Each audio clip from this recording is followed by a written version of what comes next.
Hey, Tess here, and today we're diving into the GI Map stool test, a functional lab that gives us in-depth look at your gut microbiome, what's living there, what's missing, and what might be throwing everything off balance. So what is the GI Map?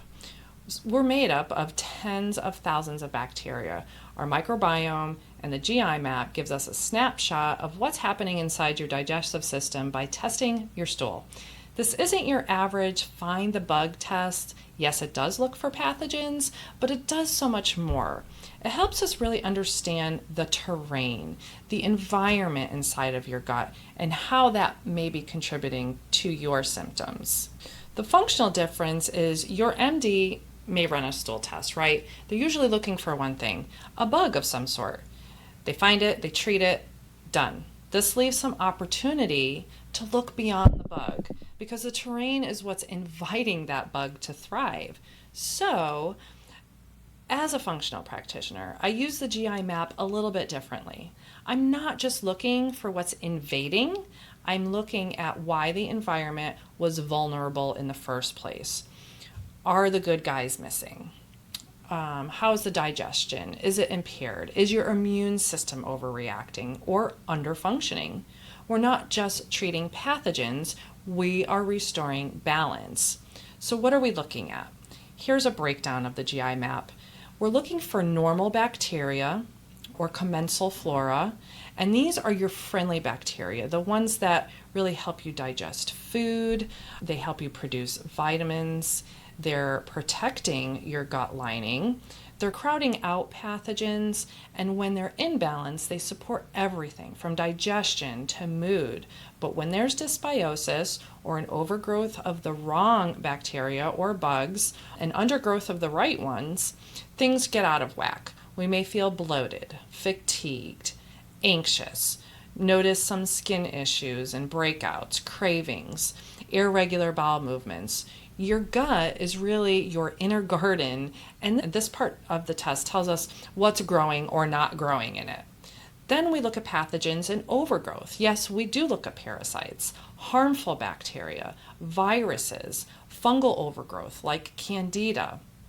Finding any of these is a red flag, not just because they're there, but because it tells us the host environment, your gut, it's become a little bit too welcoming. Our goal isn't to just kill the bug, it's to really clean up the terrain so it's not a 5-star hotel for those pathogens anymore. We also look at intestinal health markers, and this is where the test gets even more insightful. We measure things like elastase 1, which is a marker for pancreatic enzyme production, and if it's low, like below 500, it means your pancreas may not be making enough enzymes to digest food properly, leading to nutrient malabsorption and digestive stress. We also look at B-glucuronidase, and this enzyme plays a role in detoxification, but high levels can really signal gut inflammation or a sluggish detox system, especially when the gut bacteria is off. We also look at something called SIG-A. I've mentioned this before. Secretory IgA is your mucosal immune system in action. When it's too low, you've got suppressed defense. Too high, you've got inflammation or immune activation. Chronic stress really plays a big role in your SIG-A levels. So this is a powerful marker for gut immune balance.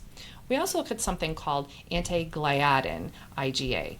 This one's a gluten-sensitive marker. So if your body's reacting to gliadin, a protein in gluten, we may see it spike, especially alongside low enzyme function like elastase. And this could really mean gluten is triggering an immune or an inflammatory response. And this is how I actually learned about my gluten sensitivity, was through this test.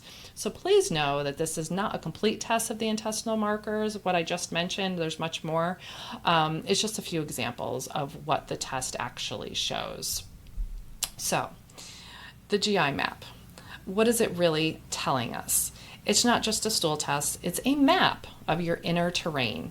It shows us if your body is breaking down food properly, if your immune system is inflamed, or if it's overwhelmed, if pathogens are taking advantage of your weakened gut, and if your friendly bacteria really needs a boost.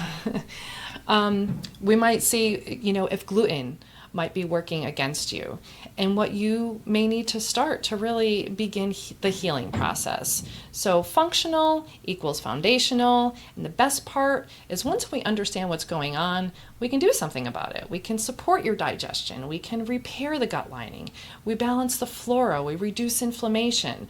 We're not just treating symptoms here, we're creating a more resilient you from the inside out. So if you've been struggling with persistent digestive issues, fatigue, skin flares, food sensitivities, or just want answers to go deeper, the GI map might be your missing piece. So visit me at nurturingrootshealing.com or email me at tess@nurturingrootshealing.com to learn more.